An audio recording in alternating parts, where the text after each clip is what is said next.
Regular season play day 3 for Basilisk, our boys. As we're going to duke it out with a team that is undefeated. We can take a look at our very sexy lineup. Because I see not 1, not 2, not 3. Actually, I just see 3. Incredibly handsome stud muffins. And then they let an old guy in. It's very nice of Basilisk to take care of the elderly. These are the matchups for today, guys. PSISTORM Gaming versus Basilisk. Play day 3 regular season. 2-0 for both teams. MaxPax versus Trigger, best of 2. Spirit versus Reynor, best of 2. And Serral versus Gerald, best of 2. The first team to win 4 maps will win the clan war. What is important, nice ELO by the way for MaxPax. 808 guys, 808 heartbreaks. Hopefully he's not going to give us a heartbreak today. They're really doing my boy Trigger dirty by the way with 443. I also have to point out that Trigger is getting very unlucky so far. In WTL. Play day 1, we play Team Liquid, he gets Clem. Play day 3, we play PSISTORM Gaming, he gets MaxPax. Like, the two undisputed ace players of those two respective teams. But we know that Trigger can deal with it, and he can take him down. Shout out to Your Jake for the subby while I was AFK. And let's do it. Let's get it on. Let's get it on. In the top left side, we took a little look at the main base of the best Protoss player on this planet. We gotta give credit where credit is due. That is MaxiPaxi. In the bottom right side, we are looking at the main base of the man who's already catching me off guard a little bit. The lovely, the incredible Canadian Protoss that is Trigger for Basilisk. And Trigger is going for an in-base pylon. Now, we can analyze this for days, or we can just make the very simple analysis that will be the following, that Trigger knows MaxPax is a 1-gate fast expand enjoyer, and he probably does not feel that he needs to wall off at the ramp. The Chinese observer is showing us too. And I guess if you don't wall off at the ramp, you technically save a few minerals, because your probe doesn't have to travel all the way to the ramp and back. Press the gamble, Roddy. It's on. Press F5. It will still be open for another 10 minutes. At that point, there is a chance that Trigger has already won game 1. So Trigger is just going to go double gate inside of his own main, taking a copy out of the playbook of Strange, the Russian Protoss player. But of course, it's still very important for our man that he's going to try to delay that nexus of MaxPax for as long as possible. Trigger is Canadian. Yep. Part of the beautiful large province of Ontario. Trigger is going to build a pylon, guys, so he is going to be aggressive. It could be a 3-gate, it could be a 4-gate. He could go full goblin on us. Now the real question is, what will MaxPax drop after the Cybercore is done? Because if MaxPax goes for the Stargate, that definitely is a chance that Trigger gets the best of him. If MaxPax goes Robo, I start getting worried. It is a Stargate. I think we should close our prediction. I know I have a bunch of mods watching, listening right now. If you guys want to do me a massive favor and close the prediction when we are 3 minutes and 30 seconds into the game. So in 1 minute and 10 seconds, please close the prediction.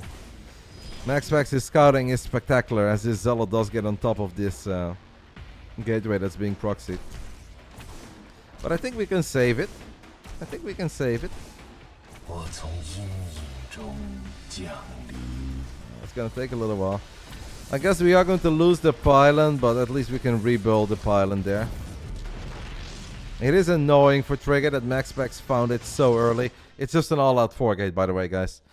People say they miss Wings of Liberty. Well, Trigger says, let me give you a blast from the past. We are gonna go for the oldest Protoss build in StarCraft 2. 4 gateways of 1 base. MaxPax going for a Oracle.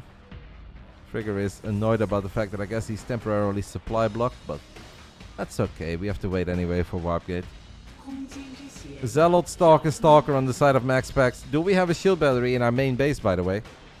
Do we have a shield battery in the main base of Trigger? I kind of missed that part. I assume that we do. I hope that we do. If we don't, we are in so much trouble. Please tell me we have a battery. I think we do, right? We kind of need to warp in 1 Stalker at home. We have a battery. 1 Stalker. I don't want to see double Stalker. I think 1 Stalker is enough. Because you need all your other stalkers on the other side of the map, as we're gonna get at least a lot of damage already on that battery. This is it, guys. This game will probably be decided in the near future. That overcharge timing is going to be very important too. MaxPax is the very best in knowing when to overcharge, when not to overcharge, when to just buy time, gets the stalker kill. Trigger not happy with that, especially not if we lose another stalker. It's awfully close. We do lose the second stalker. Now we may lose stalker number 3. This is not going well, guys. MaxPax putting on another clinic on how to get away with a 1 gate fast expand. Losing 3 stalkers is way too many, guys. Losing 3 stalkers is way too many.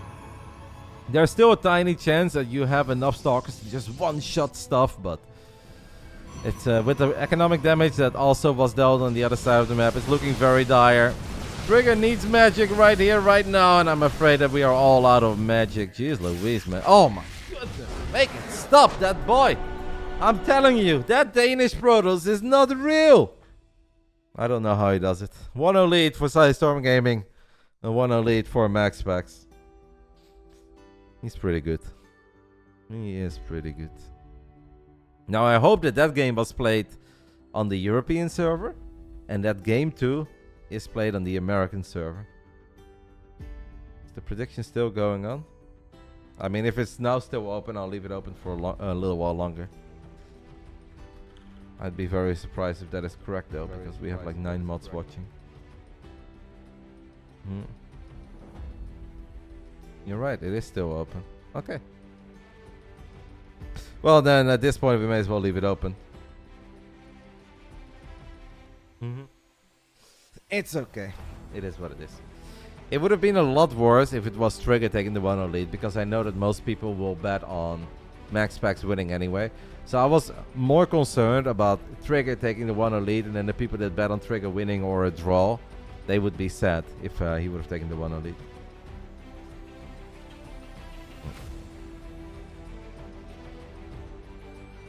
I have more viewers than Sasha Grey right now. That's amazing. That shows that it's not all about beauty.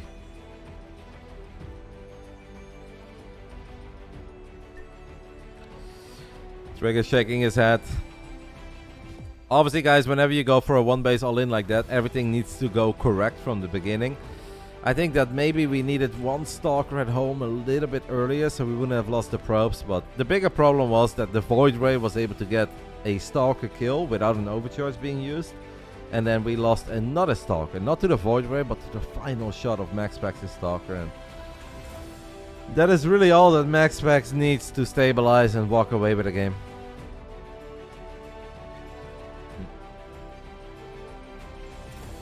Any thoughts about batteries? I believe it is so hard to harass versus a battery as Terran versus Protoss, but I guess Protoss don't have wall. I think batteries right now are fine the way they are. I think they are good, but I also think it's needed to be good because we don't have a mothership core anymore. We don't have overcharge.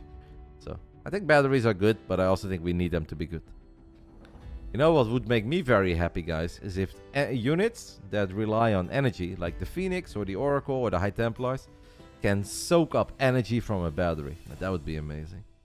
So you can just drain those batteries and have a couple Stormies ready. That would be fantastic. That would be busted. I don't think that would be busted, mate. I think that would just be a nice little tool in the Protoss arsenal. I don't know, Sir Prex. I don't know. I wish I knew. I kind of feel that game 1 was probably on the American server, but we can ask afterwards, and then we'll remember it. Top right side, taking the 1-0 lead for the undefeated PSISTORM Gaming. It is MaxPax. Bottom left side, we are looking at the main base of our incredible Canadian Protoss. Once more, going for an in-base pylon. It is Trigger.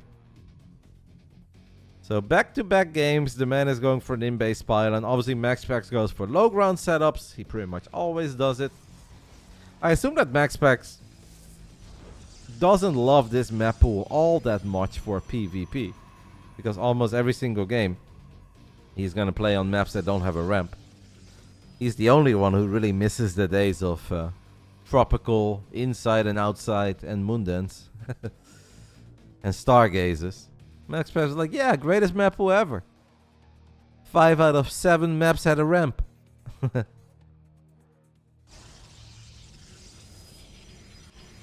I was not loving that, and almost everybody else that plays a lot of PvP was not loving that.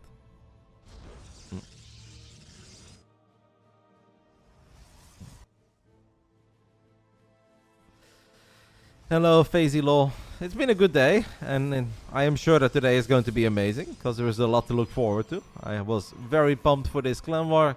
I'm very excited for the qualifiers as well at 6 p.m. The ESL Winter Europe Regional Qualifier. Open qualifier number 1. It's a bit of a mouthful, so I will be doing that right after this clan war is done, but I'm very excited for that too. And then later tonight, I can watch the Netherlands lose against France in football. I'm also very excited about that. But of course, first we hope that we can just bring it home. Trigger is once more going to go for a pylon and a gateway out and about on the map. This is a very early proxy gate.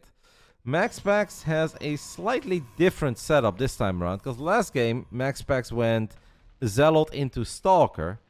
This time around he's going Zealot into Adept. Maybe he's expecting Trigger to do something very different, but that's actually not the case. The Adept is better in scouting, but that obviously means that you don't have that DPS of the Stalker.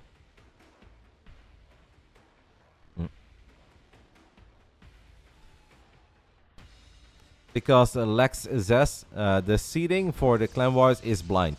Basically, PSISTORM sends in 3 players in a certain order without knowing anything about maps or opponents. They just say MaxPax 1, Spirit 2, Gerald 3. And then I, for Basilisk, also submit an order in the dark, not knowing who plays who. And I decided to go for Trigger 1, Reynor 2, Serral 3. I have my reasons for it, but I will not share them with you, because I cannot make the enemy any wiser than they already are. But that is how the matchups are made. So the Adept is in the main base of Trigger. But obviously with the shield battery, we should not be able to get anything done here. I like this a little bit more than in the previous game. Because now I think our Stalkers should be able to find more momentum on the other side of the map. That shield battery is also a tiny bit late, so at least we're getting a couple of good shots off. MaxPax does find the proxy gate, but he can't really do anything about it. And he's going to have to defend with Void Rays once more. So basically it's an exact repeat of game 1. Except for the fact that this time around we had an early Adept. And the Adept shouldn't be that useful. We need units here though, Trigger, mate. We need units, amigo. Oh my god, Trigger is just not going to worry about anything that's happening at home. He just wants to get on top of batteries. And you know what? Maybe I like it. Because one battery got cancelled. The other one goes down. That Void Ray is the only saving grace that MaxPax has here. Trigger wants to go for the battery. And then maybe for the Void Ray. Can we go for that Void? This is crazy. A lot of probes have died on the other side of the map. But it's not about those probes. Trigger is starting to find some momentum in the natural. MaxPax has a 7 work lead, but the Oracle's out of energy. The Adept is going to kill some stuff. Okay. Okay, Trigger is down 7 workers, guys. But if he can get that low ground setup, kill the gate, kill the Cybercore, kill the Nexus, it is a very, very playable game. Don't walk into the main base, though, and be careful against force fields, please. No, this is not GG yet. It is way too early to call GG for anyone. But if Trigger gets the Nexus and gets the Cybercore, I kind of like it, but even... Oh, I like those 2 Adepts, baby. I like those 2 Adepts, because now MaxPax needs to decide what is he going to do. Is he going to chase? Yes, he is going to chase. Trigger should be able to find at least 3 probes, maybe 4. No, the shots were out of sync. He gets 3. Oracle still being very annoying on the other side of the map. It does not have a lot of energy, but it has enough to still kill. I do think the Oracle died now. No? Did it die? It did not die. Don't really see the dot on the mini-map. But I believe it's still there. I think it barely survived.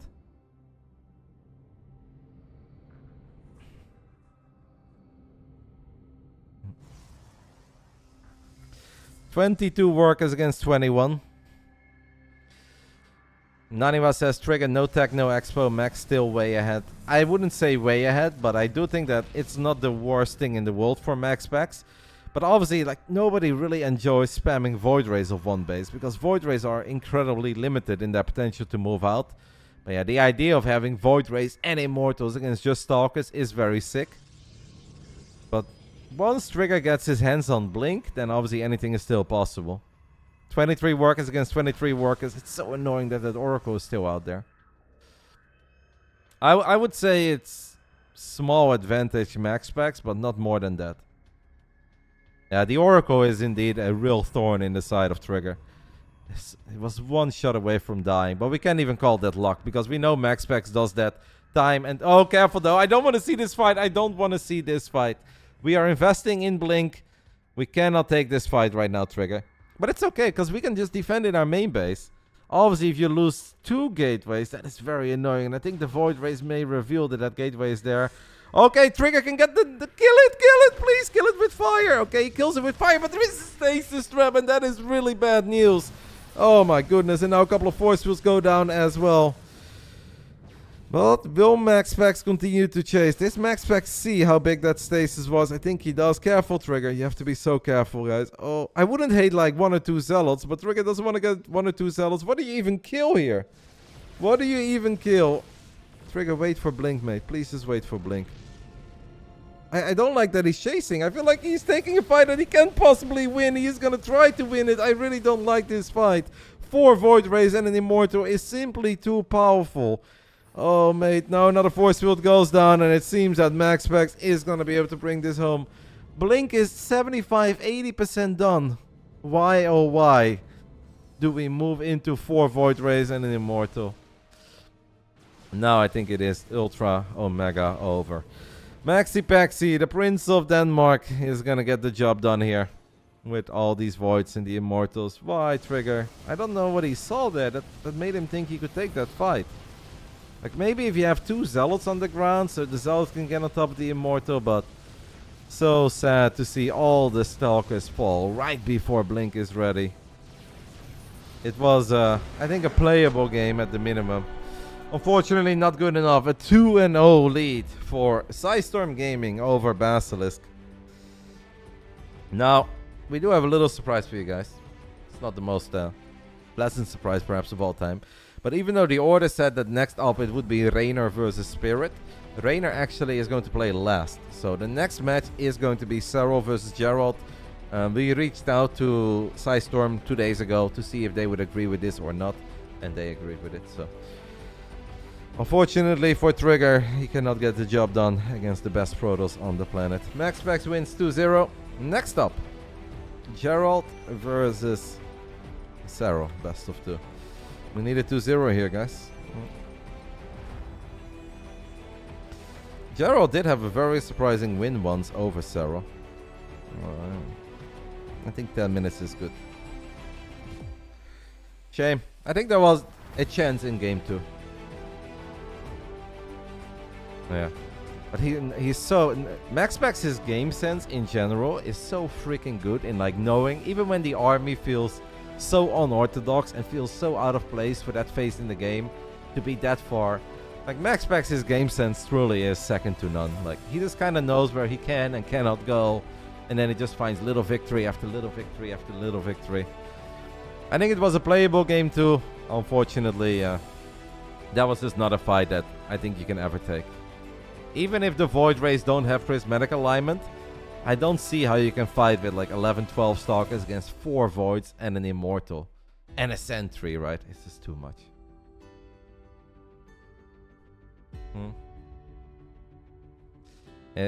Mistakes happen, Fazilo. Everybody makes mistakes. Especially when you play against MaxPax. Because MaxPax is so freaking good. People also, I don't want to say feel desperate, but they feel always the urge to make something happen.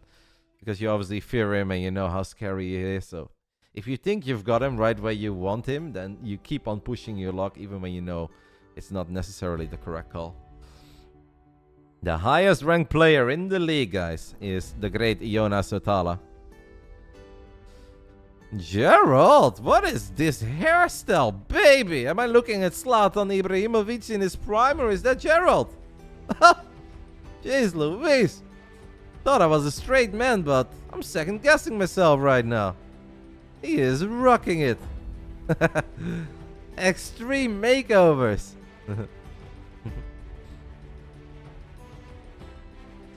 Yeah, new tiny room though. Gerald gave up his castle to become handsome.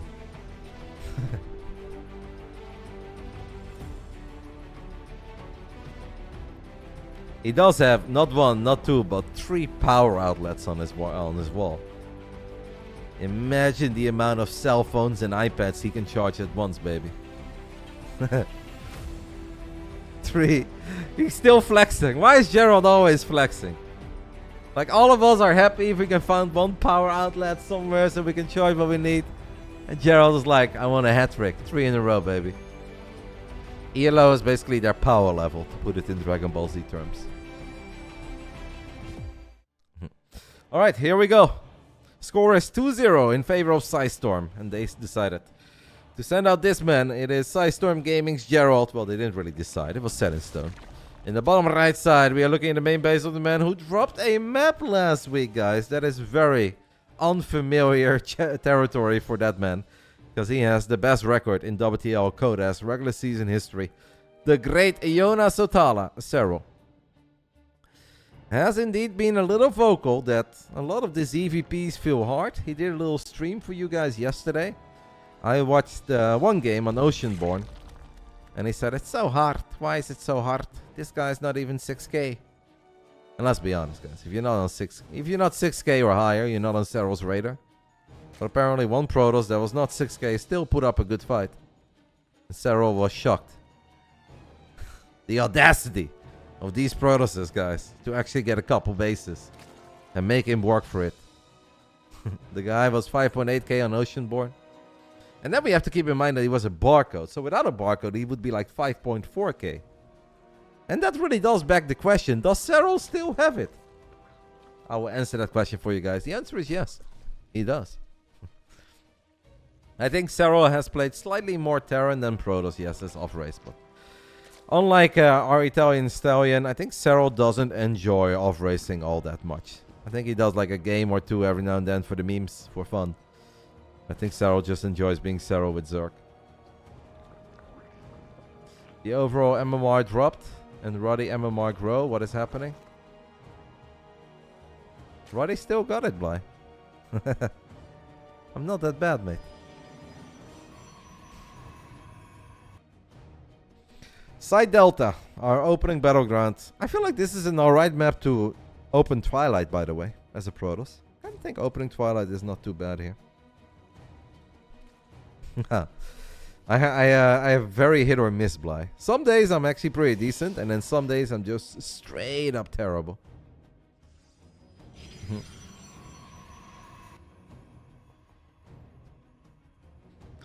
You hope for a 1-1, but I think it's going to be 2-0.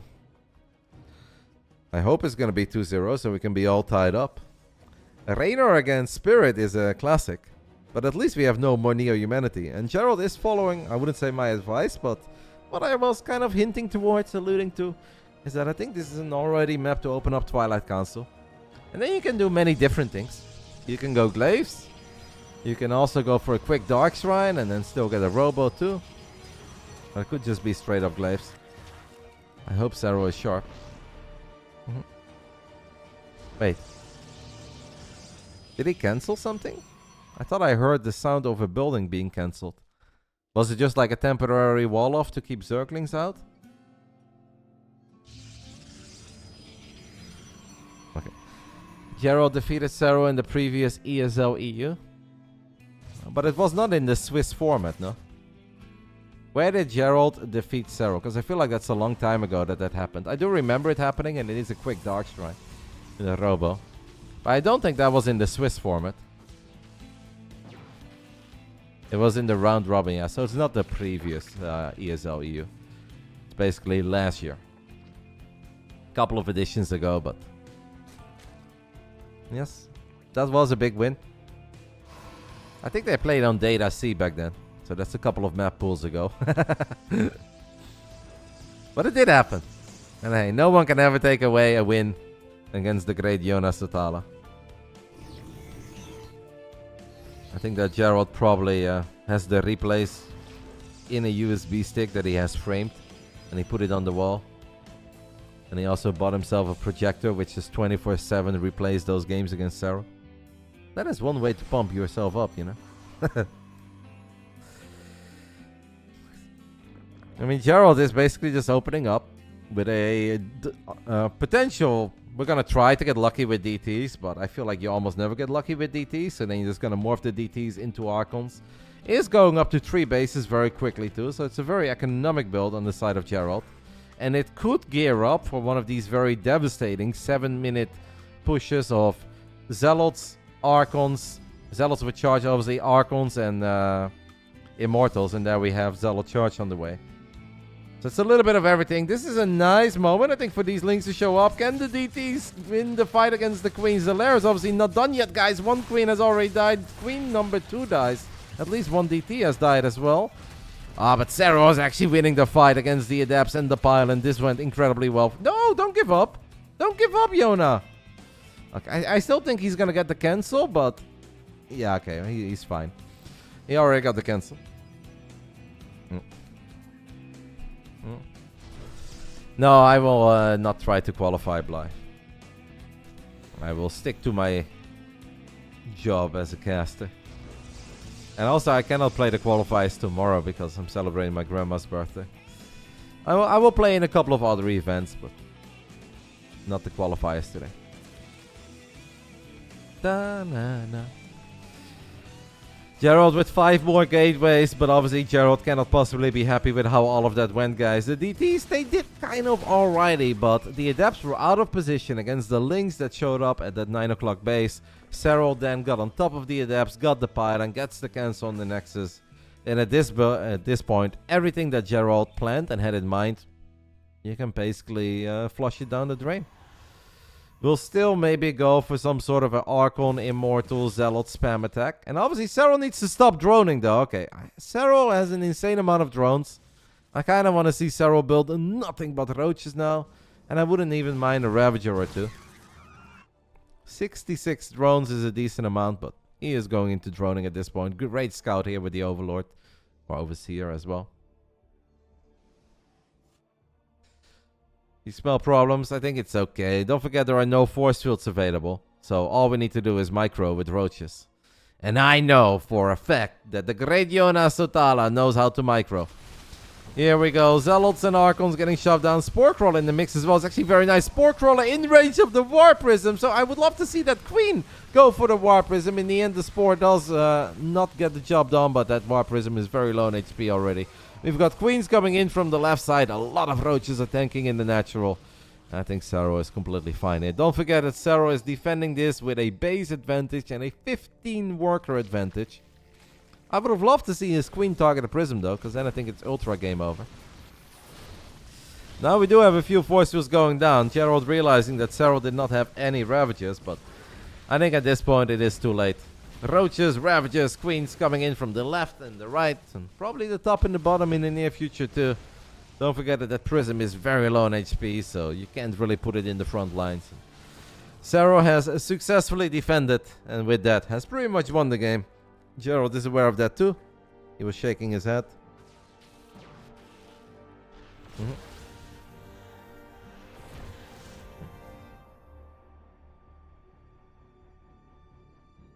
It is GG. But Gerald is, yeah, this is like that moment where you're like, should I leave or do I really want to try? Should I leave or do I try? And he's kind of tilting his head and he's like, you know what? I'll try. I'm going to build a Robo Bay. I'm going to try to get the most magical disruptor hits of all time. And see if I can turn this game into something. Gerald winning this game is about as likely as Roddy swimming naked in the Bellagio fountain in a couple weeks from now. Now, I do hear that the Vegas drinks hit pretty hard, but I'm going to try to make sure that that does not happen, guys. Might jump into that fountain, but at least I'll be wearing my clothes, I promise. I think they don't like it if you do that, so I won't do that either. Immortals getting picked off, but even if these two Immortals end up killing 5 roaches here, it really doesn't change anything. Sweeping leaves on a windy day. For every roach you kill, 7 more show up. I'm actually going to stay in the Bellagio after TwitchCon is over. Monday, Tuesday, Wednesday. I'm pretty excited for it. I've never actually stayed there. I did go in once or twice. It's beautiful. Serral is maxed out, guys. And Gerald has 106 supply. He's going to build 2 batteries and a forge. It's like, well, When behind, go double robo and spam Disruptus. Yeah, Serral was probably just waiting until he gets a few more units out and maybe waiting for +1 missile attacks. But obviously now that you're maxed out, you are going to go for it. You're going to try to end it. And that is exactly what Serral will do. Can't blame Serral for playing it safe when he is winning.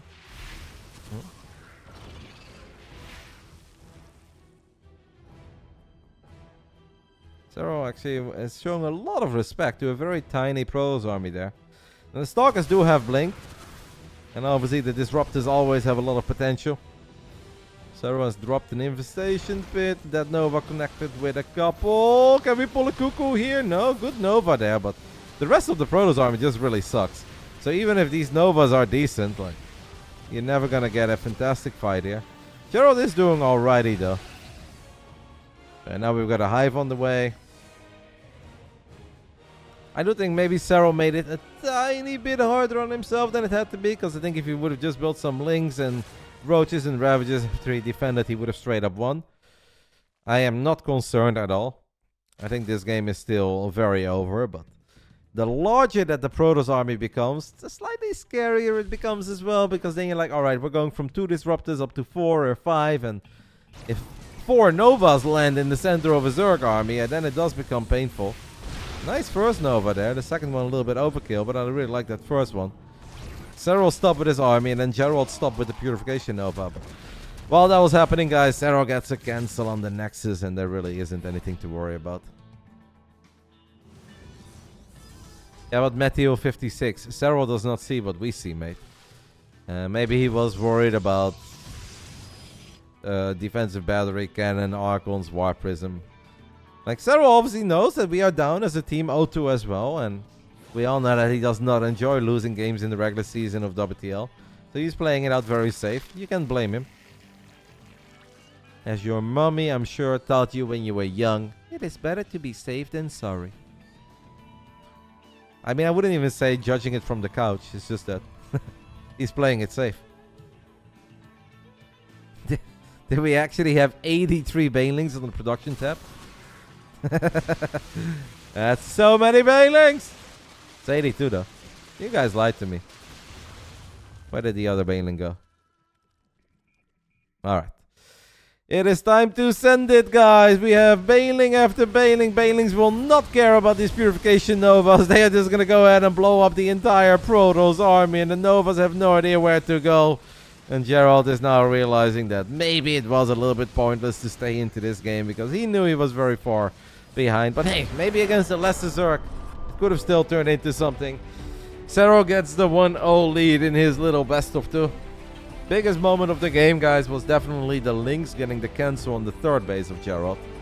That is what made everything for Serral afterwards a lot easier and a bit of a walk in the park.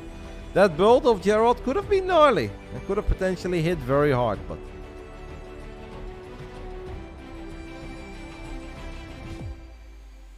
there goes your 600k payoff. Did you really wager your imaginary internet channel points on a 2-0 for Gerald, mate?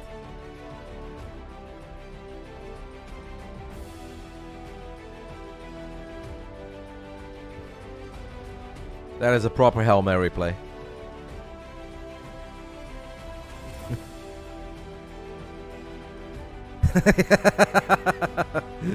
Yeah. I like risky bets, guys. I like a long shot. Nothing wrong with a Hail Mary prediction, but predicting Gerald to 2-0 Serral in the best of 2. Maybe if you get 250 to 1, then it's alrighty. But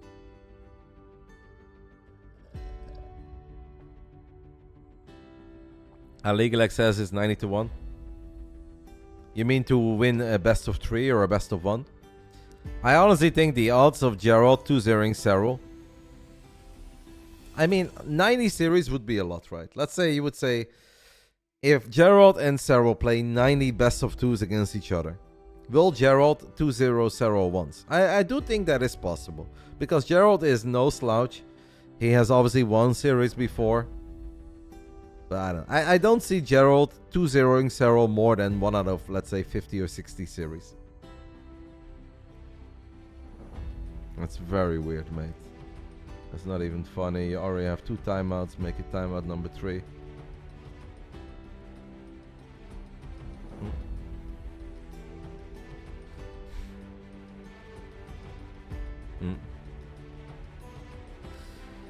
MMR is not exactly the same as ELO. ELO is basically the ranking of these players when it comes down to the performance within the WTL event. So WTL Code S, Kung Fu Cup, Masters Coliseum.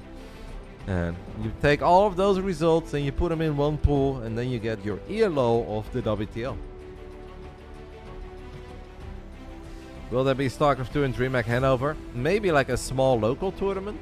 Would actually be fun to get a little BYOC tournament going, but there is not a big one. When is DreamHack Hanover?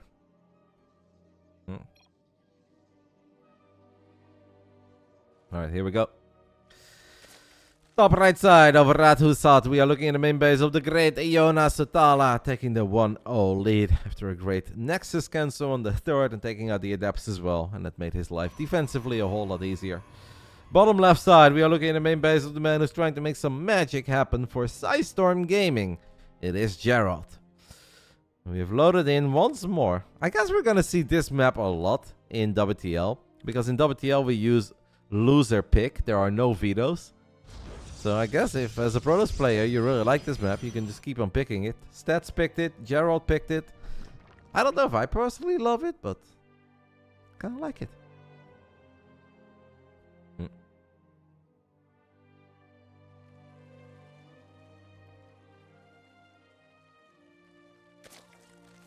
After this, we will hop into Reynor versus Spirit.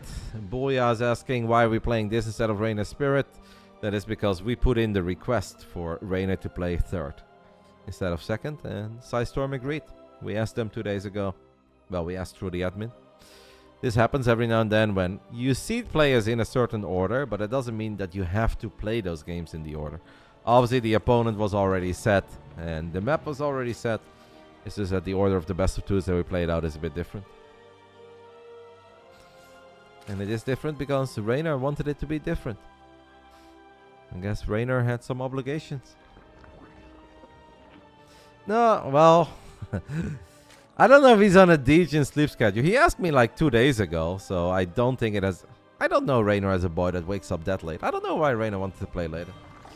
Now, I may or may not have seen videos of Reynor with Hawaiian thingies around his neck, partying in the clubs in Italy.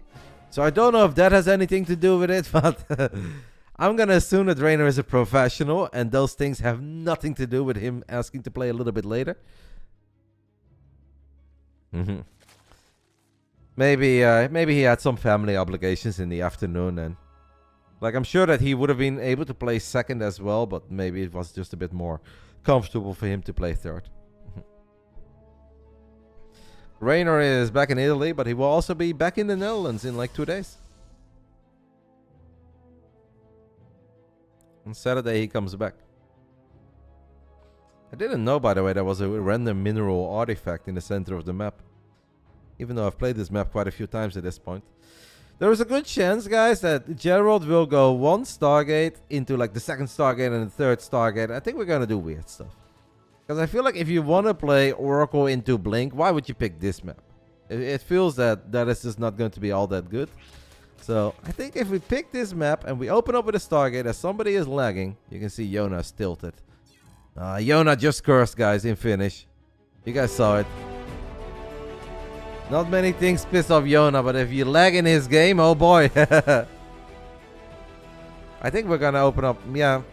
Then again, if you open up with carriers though, carriers kind of suck because the map is so freaking large. So you can't really grab 2 or 4 carriers and rally them to the other side of the map. I feel like we're gonna bank up Phoenix, guys. I think Gerald will open up. If you open up with a Phoenix, you kind of already open the door for more Phoenix. I think it's going to be a double or triple Stargate play. That is at least the feeling I have. I have no strong indications for it. I think Gerald did get the best of Serral once with double Stargate Phoenix. And obviously even Hearthstone managed to get the best of Serral once at the latter game. I think double Stargate Phoenix can be good if it comes as a surprise. But then again, I feel like it's somewhat obvious on this map that Protoss players are going to play mass added. Maybe it's just one Stargate into like 9 gateways and an all-in that's going to hit very early. Let's see. It is Void Ray first. Like I was thinking, obviously if you want to go Void Ray, going then double Stargate Phoenix, the Void Ray doesn't really add a whole lot. But if you open up with a Phoenix, I think it's kind of obvious. So maybe you have to open up with a Void Ray to kill the Overlord, and then you can go for more Stargates. Or maybe Gerald is going to play a normal game, despite the fact that this map is incredibly freaking large. Time will tell, guys. We can all only guess.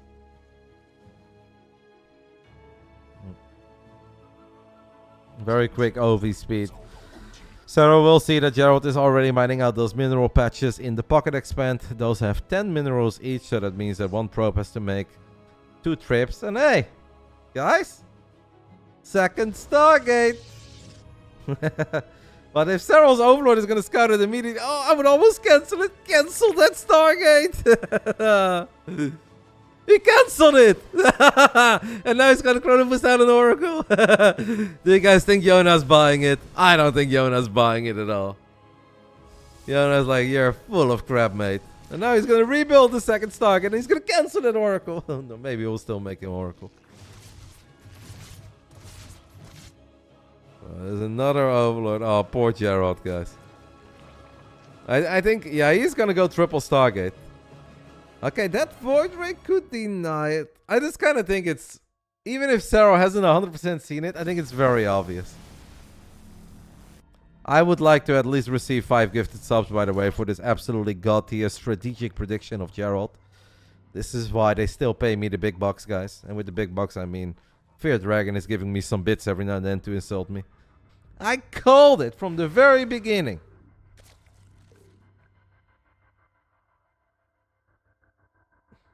Kudos to Roddy. +1 air weapons, and we're gonna spam some Phoenix. Benny, tier 2 as well. Let's freaking go. Come on, the boys. That is a big old stasis, by the way, guys. That is a lot of probe stock. Oh, that Overlord may actually get the final scout off. At least Sarah's already building a Roach Warren that he absolutely does not need. This is pretty good by Gerald, having a couple of adepts sneak into this mineral line too. I'm honestly kind of feeling the way that Gerald has played this game. Even though I'm obviously rooting for Serral, guys. I am a very biased broadcaster in that regard. As a member of Basilisk, I hope that Serral just wins 2-0. My StarCraft 2 heart does always appreciate crazy strategies and upsets. But of course, I'm rooting for Basilisk here. Thank you so much, Benny, for the 5 tier 2 gifted subbies. Serral has a Roach Warren, but he's going to drop the Spire. I wonder what upgrade Serral's gonna get on that Spire. I feel like he should know that Carapace is the way to go. If Serral goes for +1 flyer attacks instead of Carapace, he could potentially die. With 4 more gateways and a Twilight Council. Honestly, this is one hell of a build by Gerald. Kind of like it. Overlords are not exactly in the safest spot, but we do have OV speed. Queen count looks alright. I don't think that amount of Phoenixes can really battle these queens. Overseer Scout in the main base sees that we are still building 3 Phoenix at a time as Gerald right-clicked his Phoenix above the queens. Lost 1. Could have been worse for Gerald. But Phoenix are very expensive, so even losing a single one is bad. There is no place yet to buy the Basilisk sweatshirt that I'm wearing. But if you guys do ! Basilisk in the chat, you guys can spam them on Discord or X and let them know that you too want to look as handsome as Roddy. Wait, what? Gerald is going for +1 air armor? Triple Stargate, but he's also getting... What, that's crazy. I mean, I know it's cheaper and stuff, but... Like, Serral is going for Carapace, and that makes a lot of sense to me. Gerald is really embracing this new patch, guys. He's like, you're telling me air armor is 50 minerals and 50 gas cheaper? I'm getting it, baby. I don't know how I feel about that. But it's okay. He did make a lot of Phoenix, so I guess it's alright. Ooh, going up to 4 bases, getting a couple drones there.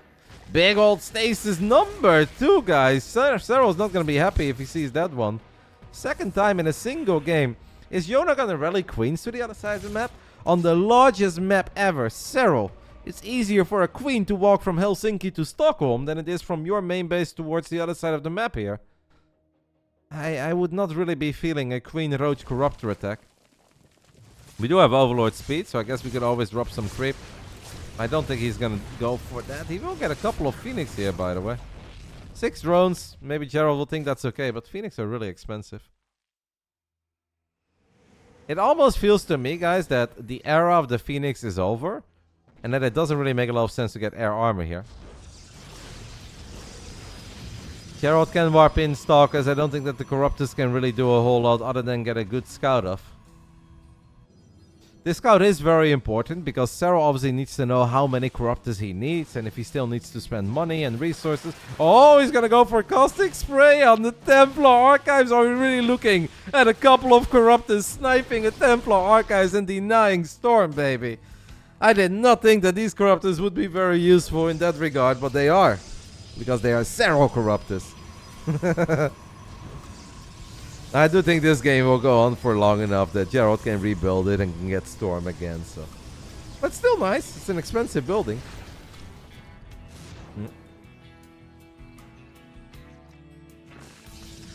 Got Hive Tech on the way, 9 minutes and 30 seconds. We do have a Fleet Beacon being dropped too. And at this point, guys, it does become a bit of a frustrating game for Serral, where it's like, do I need more Corruptors? Do I need more ground units? What do I need to worry about? And I think as long as you can already play a PvZ and make it a bit of a guessing game for Serral, and you can make it hard for him to figure out what he needs to build, I think you're already doing a very good job. And I think Gerald is doing a good job. Even if he's down 40 supply and he's bleeding out a couple Zealots there, but that's what Zealots are for. Strategically, there we go. I think this has been a very cool game on the side of Gerald. And the supply may seem that this is a very convincing win for Serral, but we are definitely not there yet. Gerald is not in any danger of dying anytime soon. Serral's gonna get 7 Dropper Lords. I guess we're gonna spam some Queens and Roaches into the natural.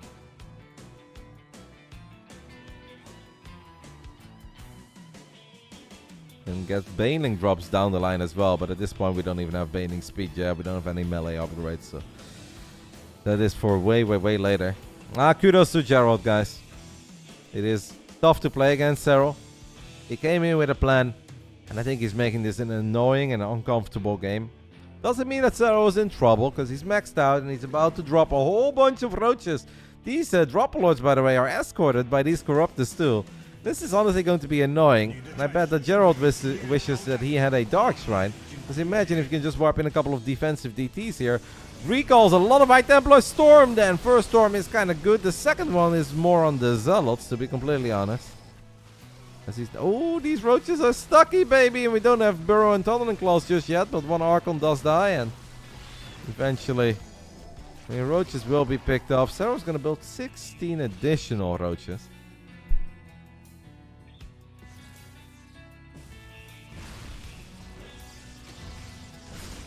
Serral wouldn't be Serral if he doesn't still find a way to really get some value out of 3 low HP Roaches into the main base of the most defensive map ever.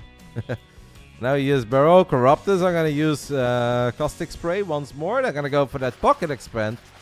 And Gerald, these units are a little bit out of position. This can honestly be a dead Nexus because there is no shield battery to buy time there either.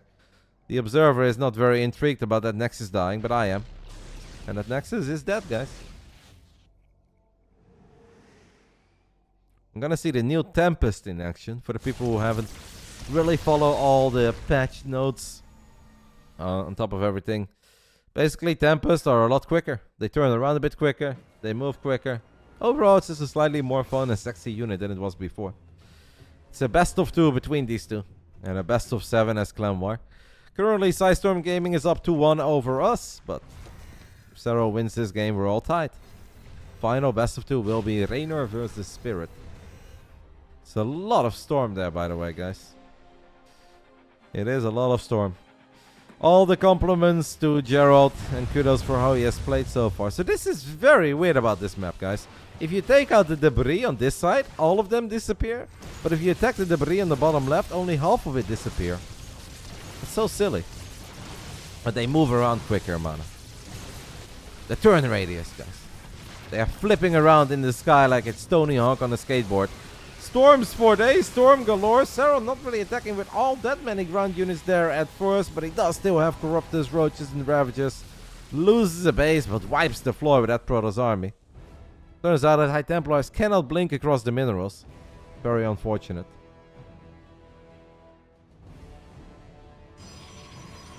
It's a bug oversight? Okay. Yeah, because I was casting the other day, and then somebody asked me. I was like, no, if you take out one of those little debris thingies, they all disappear. And then someone was like, no, you need to take out 2 waves. And I was like, what? I'm pretty certain I played ladder, and I was like, then I attacked the rocks in the bottom left. I was like, huh, you're right. I'm sorry, I guess. Truly am becoming dumb and old. But then I started attacking them on the top right, and they all disappeared at once. And I was like, what the hell is happening? None of this makes any sense.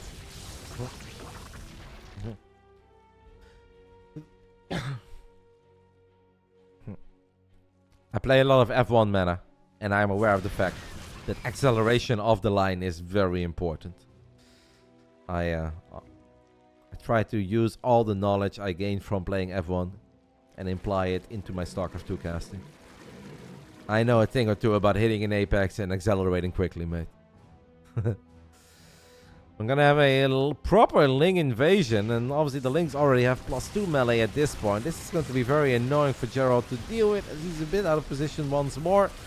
Corrupt is using Caustic Spray to kill that battery as quickly as possible.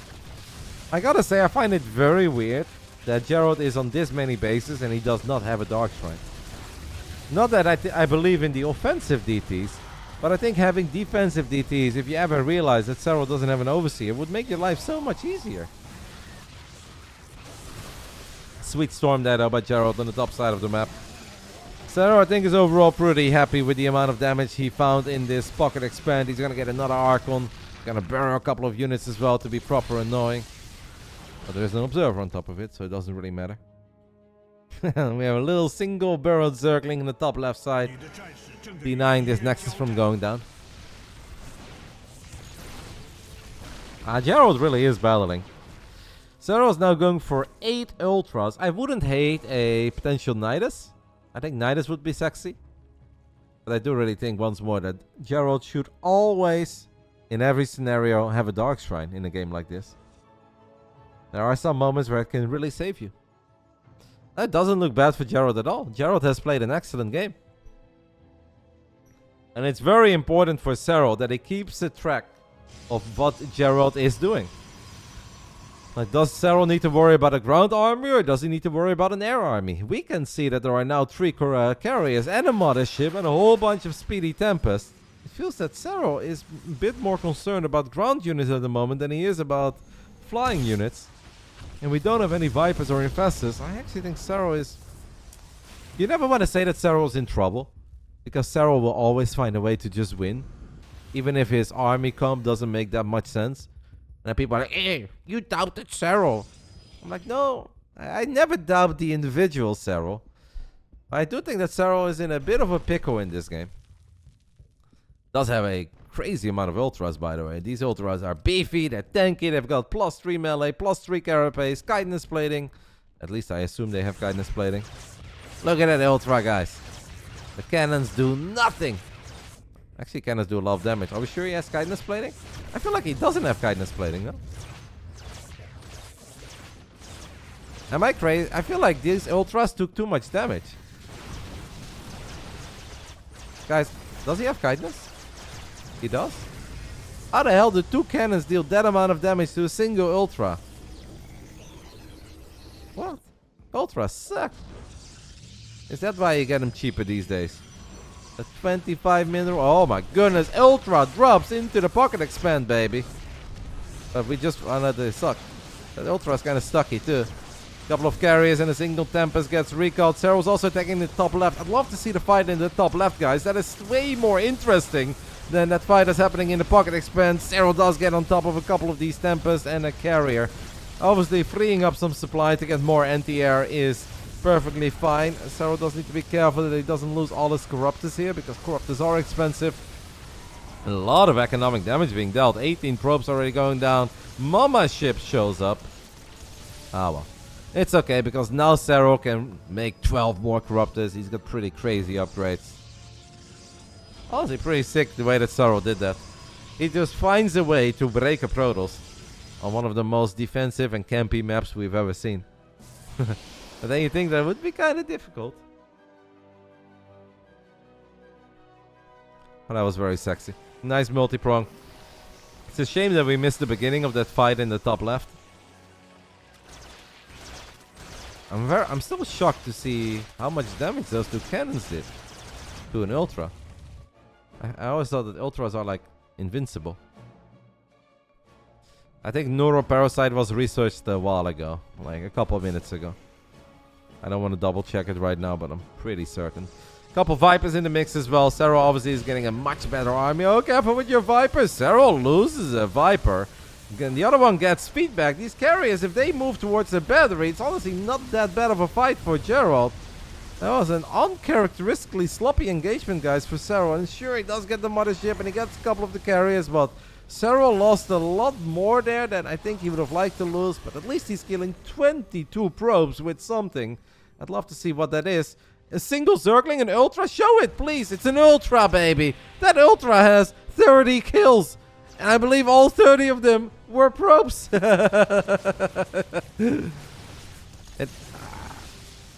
think it was a good fight because we killed 30 probes. That's what made it a good fight. And obviously Serral did have a very big bank, so then trading is obviously decent. Gerald realizing that Serral is still rich. He sees a lot of the extra units show up and he's forced to recall. But obviously recalling means that you're almost giving up. Not that he could have stuck around there. He would have lost everything. But Gerald, his bank is no more. Meanwhile, Serral's bank is still as big and powerful as it's always been.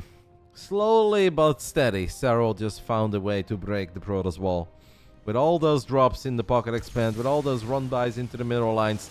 And this is most likely going to be the final fight of a 21-minute game on the Radhuset station, where Serral will just continue doing what he did all regular season last year, and what he also did in the opening playday of this season. And that is win 2-0 in the regular season of WTL Code's best of 2 format. The Remax is going to be with 9 Ultras. We already lost 15 of them. Gerald on a little bit of copium. He's like, I know that Roddy is trying to predict when I'm going to GG out, so I'm going to make sure it's going to be on the most awkward moment of all time. I'm definitely not leaving because you killed this Nexus. I'm not going to leave because I have 95 supply and you have 9 more Ultras. I will leave once I see your army. And then maybe like we battle for like 3 seconds and it's like, ah, it's too much. What if he leaves when the Zealots don't get any damage? Jonas mad. Yeah, I saw it. The 3 Zealots run by. Do not count out those 3 Zealots, guys. The 3 Polish Musketeers. Mana, Christianer, and Rodzin going for a run by. All supporting their big man Gerald. Mana's like, F you, Roddy. I'm the big man. I know, man. I know. Just banter. Alright, I think now we're going to leave once the fight starts. Oh, there go Mana, Christianer, and Rodzin. There's like, well, I'm going to lose this base, but I've got a backup plan. I've got my fellow Polish Protosses trying to make some magic happen in the bottom right side. Oh no, Rodzin is down. Christianer is in trouble too. Mana's still going strong though. I think now we leave, guys. It's like, oh no, not the final carrier. Storm after storm. Serral is wondering what is happening with this fight. The Archon dies, the Immortal dies, the Stalkers will die. Hopefully Mana survived in the bottom right side. And that will be all C-Road. We're all tied up, guys. After 2 best of 2s.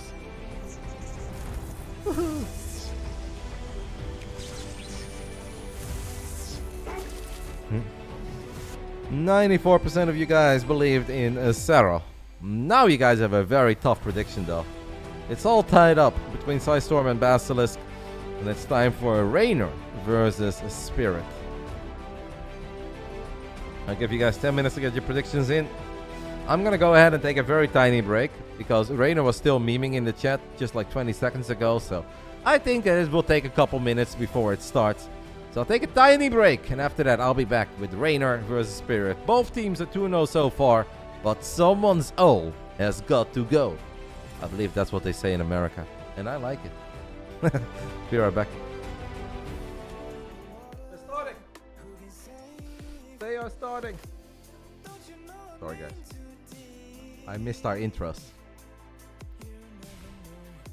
Reynor has no camera. The problem means no camera for the interview either. But that's okay.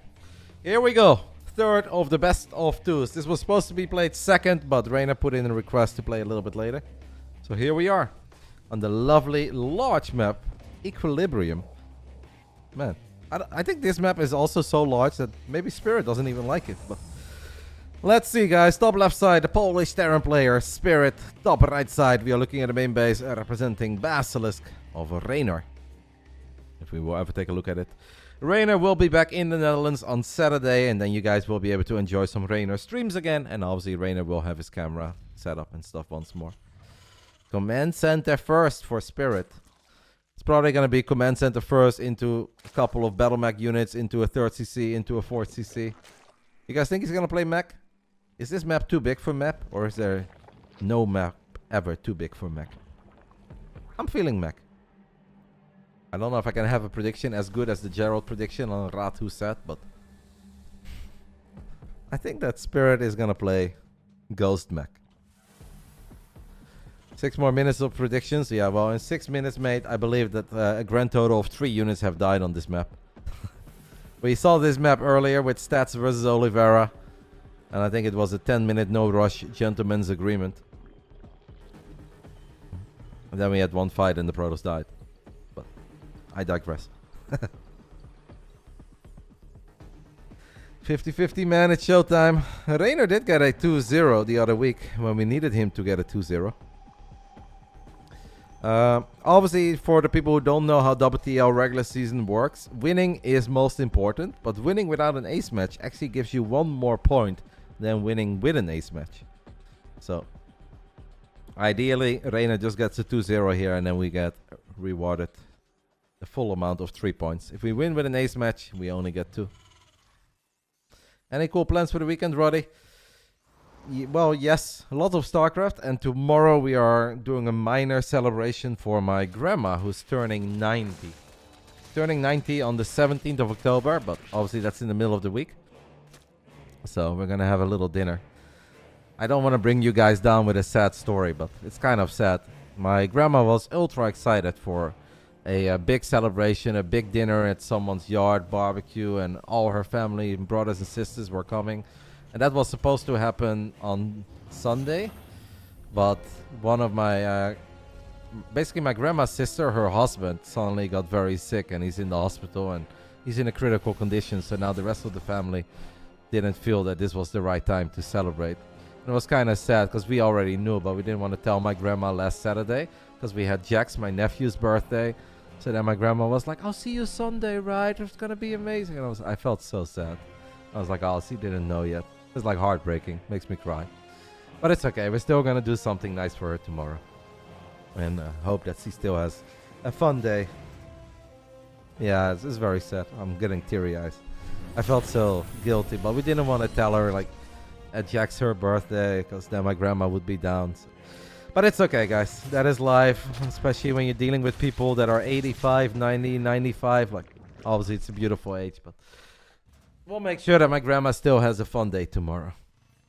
So that is fun. And then obviously on Sunday we have a lot of StarCraft, WTL, DreamHack qualifiers. We have DreamHack qualifiers tonight.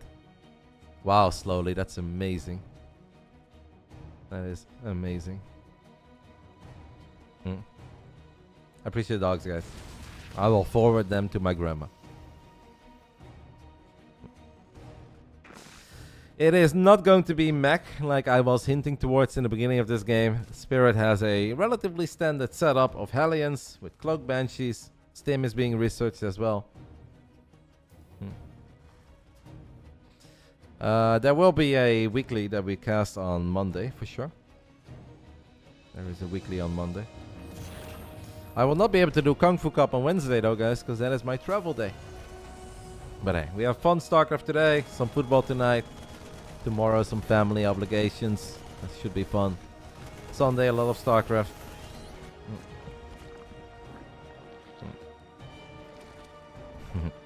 Appreciate all the love, guys.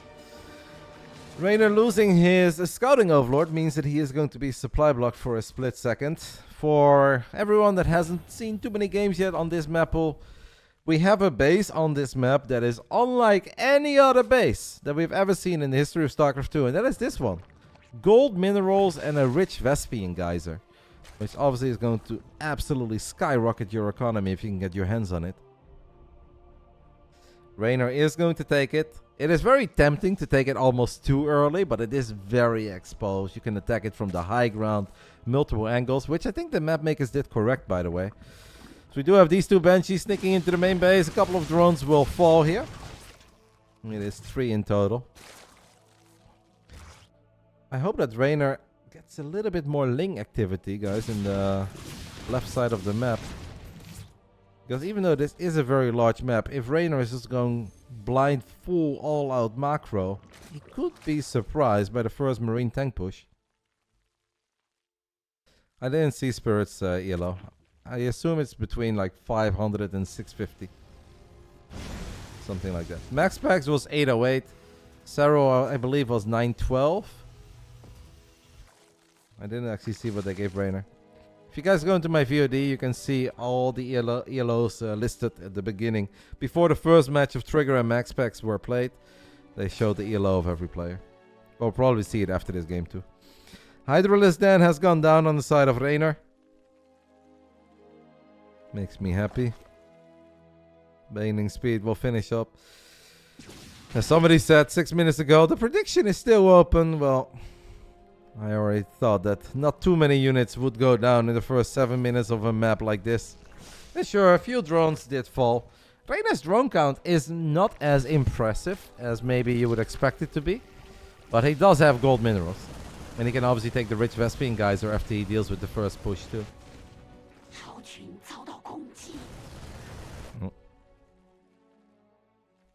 690? 690 is very decent. But then again, Spirit is very decent, so I'll be okay with that rating. A couple of the ratings are all over the place. Like, they gave Beyond around 400. That makes no sense at all. I think Reynor's rating is also very low.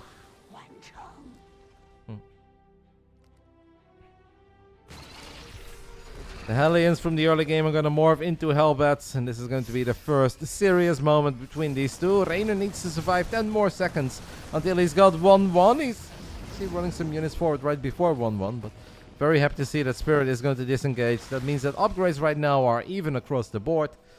That should obviously allow these Lings and Banes to take a decent fight. Reynor's supply is not very impressive. Now, I'm not necessarily concerned, but we do need to be very, very cautious here, guys, because if Spirit takes one great fight here, we could be in trouble. Queens are going to gun down a medevac. That's nice.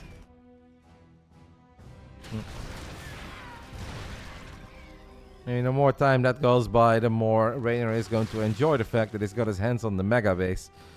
With the rich Vespian geyser and the gold minerals, he's setting up a very sexy, not quite 360, but 260, 270 surround as he's going in from many different angles. There are banelings on the left and right. That means Spirit is going to have to pick up these units. That also means that these tanks are left for dead. Spirit is now floating over a couple of bio units. Does have a little drop in the main base, but even just 8 Marines obviously pack a punch. So Reynor is going to have to send a couple of units over to his own main immediately and not lose track of these medevacs in the bottom side. Wasn't that bad for Spirit. Obviously losing the tank sucks, but losing the Hellions is not the worst thing in the world. Saved a lot of his Marines.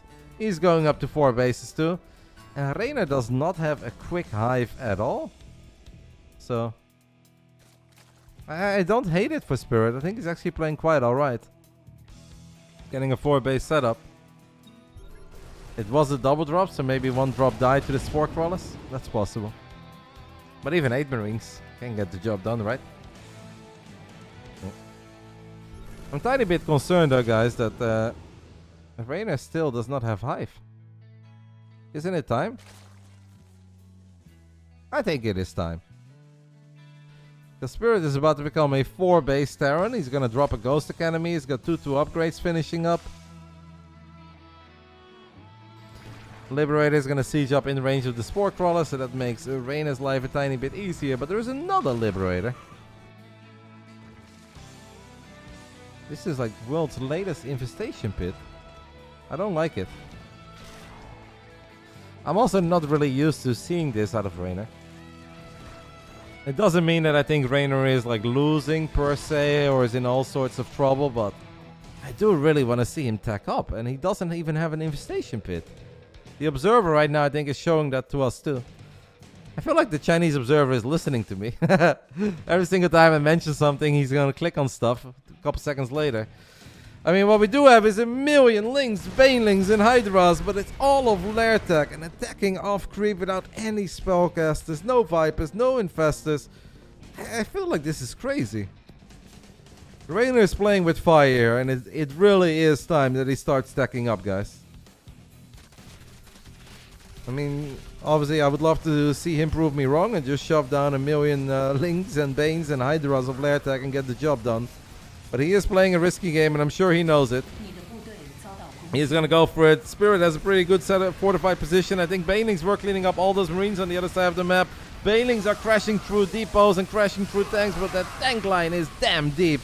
And sure, a couple of tanks went down and a few SCVs fell, but only 3. And I'm very happy at least that Reynor sent a couple of Lings back. He's remaxing on 100 Zerglings. Wow. But if we're just never going to tack up, we are really putting ourselves on the clock. I think one base died, but Spirit is already getting ready for that phase where he's got a lot of bases, but it's okay. Reynor is enjoying the mega base. But that mega base will not last forever. Gold minerals do disappear, rich Vespian guys will eventually disappear. I hope Reynor knows what he's doing. He only has 69 drones, which means that his army supply is 131 starting this attack. And a couple of the tanks did die, but it's still going to be off creep. Can the Marines stay alive? Can they survive the onslaught of Reynor Banelings? It is honestly somewhat close. At eBay is in the naturals. If Reynor kills the eBay, I kind of like it. Still decent amount of Zerg units left over, but we also have planetary fortresses here, guys. All the tanks have disappeared, so that's awesome. I guess this went kind of good for Reynor. Maybe even very good. But it is important to keep in mind that the Reynor is only on 69 drones and Lair Tech. If he goes again immediately and then he gets the E-base or he gets SCVs, this is scary. Scary. But Reynor is still morphing 28 Banelings. He's now going to make 10 more drones as well. +3 attack, halfway done for Spirit. Does not have +3 armor on the way for the bio units. And obviously Spirit's economy took a tiny bit of a hit. If Reynor gets this base, that is lovely, and he's going to get it without any real issues. Those Liberators were a split second too late.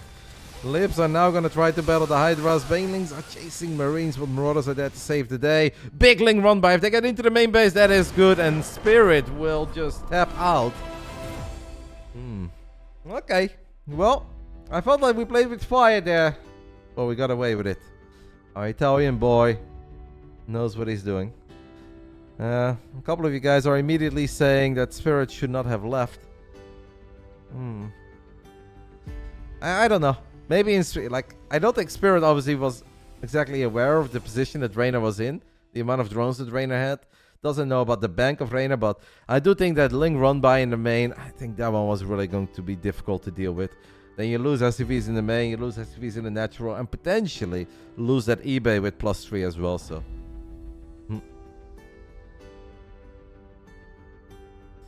Lambo says he could have lifted the depots in the mill. You mean when the run-by happened? Yeah. I don't know. It all happened very quick. I thought Reynor played a pretty adventurous game, but it's all good. Reynor enjoys the mega base. The Lings weren't in the main base when he GG'd. I think he was fine. If Lambo says that he thinks he was fine, I will gladly side with Lambo. Eon Blue, on the other hand, guys. Kind of a battle of the German Zergs right now. My Twitch chat said Spirit is dead. So now you guys can pick sides. Roddy is neutral. Do you guys side with Lambo or do you guys side with Eon Blue? Two historic German Zerg titans in the European scene. Whose side are you on? Side with Lambo. Don't underestimate Eon Blue, guys. Eon Blue's got a sword, but I think... Wait. Oh, Lambo's VIP. I don't know. It's maybe if Spirit would have seen what we saw, I think it is safe to say that he probably wouldn't leave yet. If he's fine, I don't know, because if he loses like a bunch of production facilities and maybe the eBay with +3, maybe Reynor just keeps on going. But Reynor did drone up a little bit, so that was kind of the last wave of units before Reynor had to wait. I am definitely leaning towards the side that I think that was a little bit early, but you know, whenever I say that, you always have 3 people that are drooling on their keyboard. This old Dutcher doesn't know what he's talking about. He's super dead. So. But if I have Lambo on my side, then I'm kind of willing to say that. I think it was a bit early. All right, it was a fun game. Weird game, but fun game. I don't think he knew Lambo. I don't think he knew that. And I think probably in Spirit's mind, Reynor is sitting there on like 90 plus drones and is just sitting still on 4K, despite the fact that he's, you know, throwing away a lot of units. But yeah, Reynor was kind of emptying his jeans and finding the last few pennies that he had to make a few more Lings and Banelings. How come Reynor doesn't have a webcam up? Because he's currently in Italy and he doesn't have a camera set up there. But he will be back in the Netherlands on Saturday, and then you guys will be able to watch Reynor stream again and do interviews. Alright, top right side, guys, of LC1. 1 map away from bringing home the dub for us, Basilisk Reynor. The Gamers 8 and Home Story Cup 23 champion? What is the upcoming Home Story Cup, guys? That's 24, right? The upcoming Home Story Cup on December 1st, 2nd, and 3rd, that's number 24? Yeah, okay. Bottom left side, guys, of LC1, we are looking at the main base of PSISTORM Gaming's Spirit. Oh, see, played an alright game there, guys. And when Reynor made that big attack and Spirit had all those Marines at the gold, like, the camera didn't show it quite, but imagine if those Marines were a little bit split up. And I actually think Reynor would have been in some trouble, because he just sent over a few Banes, but that was good enough. Lemma says this is a wild map pick for Terran. Honestly, I find this entire map wild overall. I tried to go to the bottom right side of the map, and then my probe was stuck, and I was so confused. I was like, I know there are walls, but there is a gap somewhere, right? Like, you can just go. Turns out there is no gap. But some of the minerals that are blocking the right side only have 5. So you can always just mine out with a single probe. It's very confusing. I don't care about Reynor. We want you to interview the prince. Well, I am not a part of PSISTORM Gaming, mate, so I will not do an interview with MaxPax today. But I'm sure you guys will see a MaxPax interview or two at the ESL Winter Europe Regionals that are coming up. I do think that the MaxPax interviews have been very enjoyable and fun. And I like talking to him. Even if he shuts me down. We'll never forget the day that Roddy asked MaxPax if it made him happy that a lot of people were cheering for him. I was kind of fishing for, oh yeah, that's amazing. And MaxPax was just like, no. Alright. Sorry for asking. Well, actually, I asked him if it made him smile.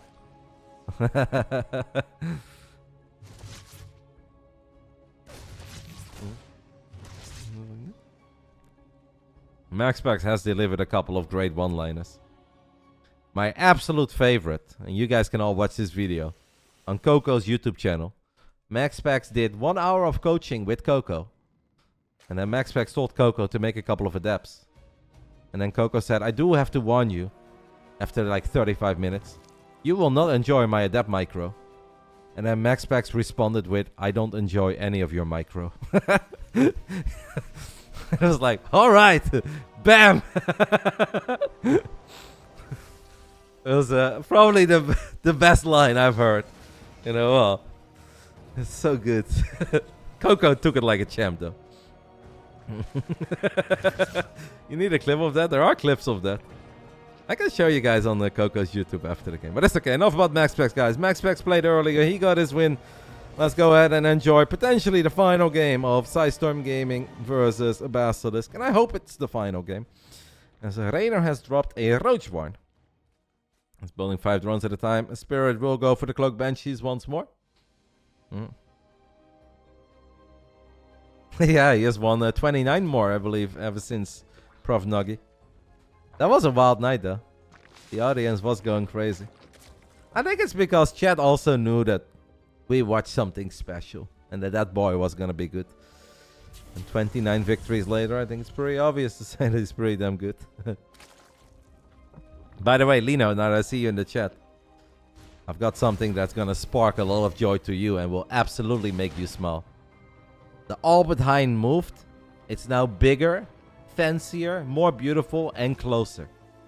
It's not ultra close yet, but basically where the intersection normally is, where you would cross the road.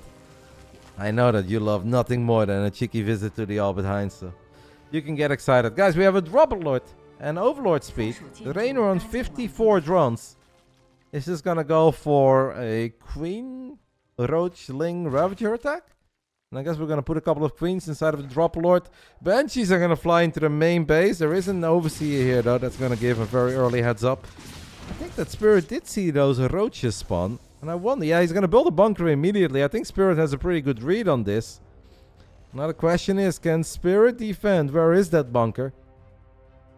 The observer is showing us that Reynor doesn't know what he's attacking into. Stim is 85-90% done. 8 queens, a lot of links. Definitely an all-in, guys, or at least very dedicated pressure that Reynor is bringing to the show here. Banshee's getting on top of the Ravagers. Very good Banshee movement by Spirit. You gotta give Spirit some kudos for that. But Reynor with the Dropperlord macro. But now the Overseer is late. No, there is no Overseer. Oh my god, Spirit could have just attacked there, guys. I don't know where that Overseer is, but I don't see it, and I still don't see it.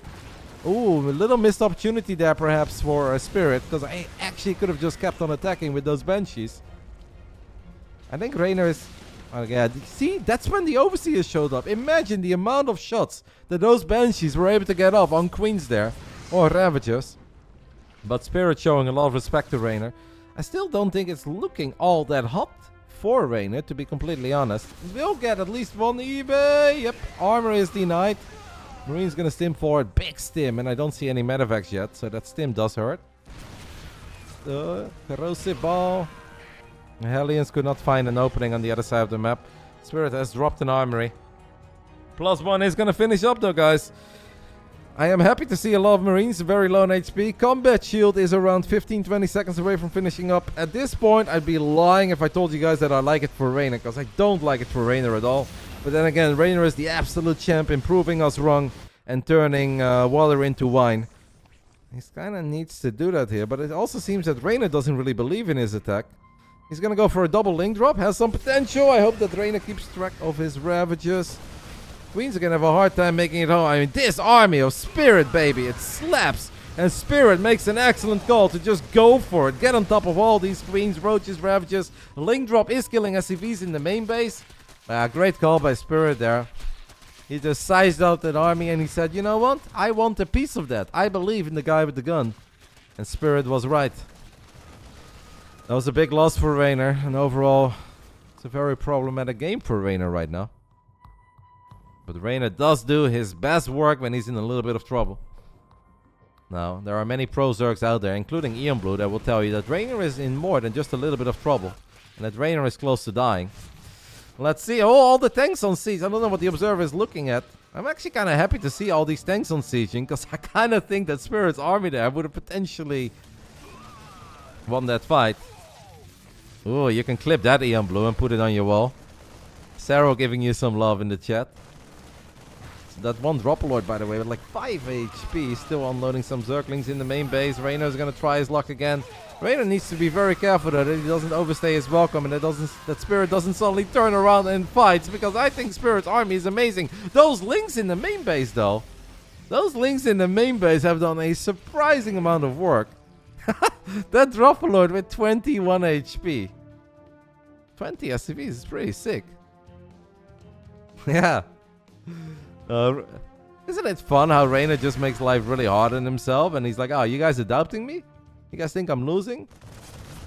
Pulled off a couple of great moves, but Reynor was in so much trouble that he needed some big moves. It's almost like the Italian boy just woke up and he decided to flex some of that 400 APM. And now he went back to bed as he lost his Dropperlord. Gonna try to still find some damage. I gotta say, Spirit has been a little bit indecisive with his tanks over the last 2 minutes. I felt like if a couple of times the tanks were sieged up, life would have been a lot easier. The tanks are sieged up. Is a tiny Baneling drop potentially? The Observer doesn't want to show us the big fight. Ooh, Marines go forward. I think the tanks were very clumped up. We kind of saw them siege, right? And I think Reynor with his Rev just took out almost every single tank. I mean, we were looking at a double Baneling potential drop into the natural. I think Reynor killed 3 or 4 tanks there. So that's obviously pretty big. There are no big rain bouts because we've got the ESL winter qualifiers today at 6 p.m. But in return of the big rain bouts, or rather in absence of, Basilisk is doing a giveaway. And I know you nerds love giveaways, so keep an eye on the socials. As a couple of tanks are getting picked off there, Reynor really has stepped it up, and he was in a little bit of trouble when his back was up against the wall. He found damage when you wouldn't really think he finds a lot of damage. Gets the tanks here, but he's also walking into a bit of a trap. And these Marines have +2 attack, guys. And +2 Marines just don't give a damn. Reynor's gonna use Burrow. Spirit needs to scan. I don't know if he has a scan available. Okay. Spirit just gave up. He's now gonna scan for those roaches. Maybe build a missile turret. He opened the depot, guys. Another 3 roaches are going to show up deep into the main base of Spirit. Army supply still close. But Reynor has found so much damage in the last 2 minutes of this game. And he's not done yet. There is a scan there that doesn't get a single of those 3 roaches. Beautiful how Reynor split them up in 3 different directions. Incredibly well done. And I now have the feeling that... I mean, you never know with Spirit. But Spirit also, it's time that Spirit gets something done, guys. Otherwise, this game will start slipping away. He's also a single eBay Terran. Buy units have +2 attack, +1 armor now. There are 3 fights happening, and we are not looking at a single one of them. Triple drop into the main base. This one can hurt, guys. Liberator is going to make justice rain from above at this 12 o'clock base. I want to see how that drop is doing in the main. Oh, that drop is doing, baby. That's a fantastic drop for Spirit, guys. That is an absolutely fantastic drop for Spirit. Yeah, that is what the Polish Terran needed. Man, what a game. What a clan war, eh, guys? A 2-0 lead for PSISTORM into a 3-2 advantage for Basilisk, where game 5 was very competitive, and now we've got an even better game 6. But unlike that previous game, Reynor did go for a hive. He doesn't really have a hive economy. A couple of Banelings, more units are stuck in these medevacs. Reynor needs more units in the main, guys. He's losing this fight. Reynor's supply still looks healthy, but he is taking a serious amount of damage at this point. Does Reynor have no more queens, guys? Does he never rebuild his queens or something? I feel like we have 0, 1, or 2 queens. Oh, sick burrow, by the way. Never mind, there are the queens. Sick burrow. The queen gets a couple of hits off, buys time for the spore crawler. Burrow survives the liberator. That was amazing. This is where you guys can spam that people doggy. I don't know what the prefix is, but fuck people. Yeah, the roaches have been doing absolutely freaking nothing. Obviously, it's so hard to deal with a bunch of medevacs that are flying between different bases. Awesome game, though. Really fun stuff. Spirit does get the base up at 6 o'clock. Reynor is firing up Vipers. Ultras were on the... No, the Ultraless Cavern was on the production tab. I don't think we have Ultras yet. Reynor with a big run by potentially into the natural. The doors are open and 2 Marines not going to be enough. Reynor could get that eBay, but no, Spirit is there. Spirit's going to have to split up his Marines everywhere. Don't forget there is a planetary at the bottom, so that shouldn't be too problematic. 10 SCVs dying. Could have been a lot worse. I think overall very good response here by the man from Poland. He's definitely struggling when it comes to nailing those scans. He's still dropping on the other side of the map as well. What is happening? 3 drones. I kind of feel that Reynor should have right-clicked on that eBay. Triple drop on the top left side. Reynor's definitely having some fun with burrowed units everywhere. As the Vipers have dropped a couple of parasitic bombs, and that should be good enough to at least take out 1 or 2. But Reynor is out of position to defend this base, and it was a relatively important one. Spirit gets a very clean pickoff. Even gets the Spore Crawl, and now gets a couple of Zerglings. There are Banelings in the mix. Eventually, Spirit needs to disengage. Match point for Basilisk. Thank you to my man Phoenix for the 46. Let's go, matey. Reynor still has burrowed Zerglings scattered across the 3 initial bases of Spirit. You know that Reynor is enjoying himself, but he will only be truly enjoying himself if he wins this game. If he wins, he's going to be talking about it for a while. And since we do have ultras on the map now, and Reynor suddenly has a bank, by the way. Where the hell did he get that from? Impressive display of skill by Reynor. His initial build did not work out at all, and then he's supposed to be in so much trouble. But he found value of a 16 link drop that has really turned this entire game around. Yeah, I still had 2 gases though, mate. And Reynor has a lot of minerals and not that much gas, so I think losing a base with 2 saturated extractors is actually a big loss. But it's okay, the game has slowed down a little. This is a very weird map because of all those rocks and mineral walls that we've got everywhere. The script says that I'm playing an ace match in 10 minutes. I mean, I am the captain. I could decide. I think that I will lose 3 friends if I decide to send myself out as an ace.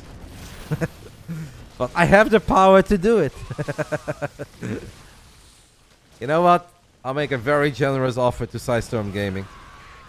If they want to send out KJ, I'll send out Roddy. Reynor is getting on top of a couple of tanks, guys, right before this planetary fortress is a planetary fortress. So lovely timing with those roaches and tunneling claws. Marines are battling a single ultra on the top side of the map. Can Spirit still keep it together? Seems like he has dealt with most of those roaches, but there are ultras and banes on top of the planetary. There is no need for an ace match between Roddy and KJ, as Basilisk gets another victory. Reynor says 50%. What about a 2-0, baby? And that means the WTL code S for today is a wrap. MaxPax got a 2-0 over Trigger. Reynor gets the 2-0 over Spirit. And obviously in the middle of all of that violence, we had Serral with a 2-0 victory over Gerald. And that will be all C Road. It is 15 minutes past 5. We can take a look at these results one more time. Means PSISTORM drops to 2 wins and 1 loss in the regular season. Basilisk improves to a perfect 3-0. Don't forget that we went 11-0 last year, so that is 14 wins in a row in Code S. Little bit of a Pock Peepo for that, or whatever the hell that puppy is called. What is it again? Bob Nemo. Bob Nemo's, guys, for the 14-0 in the regular season. This is happening tomorrow. We've got SLT versus SSLT. And Shopify Rebellion versus Mystery Gaming. Oh, baby. I hope that Lambo's playing Strange. Is Lambo playing Strange? Whoop. Right. WTL is done. Obviously, StarCraft is far from over today, guys. So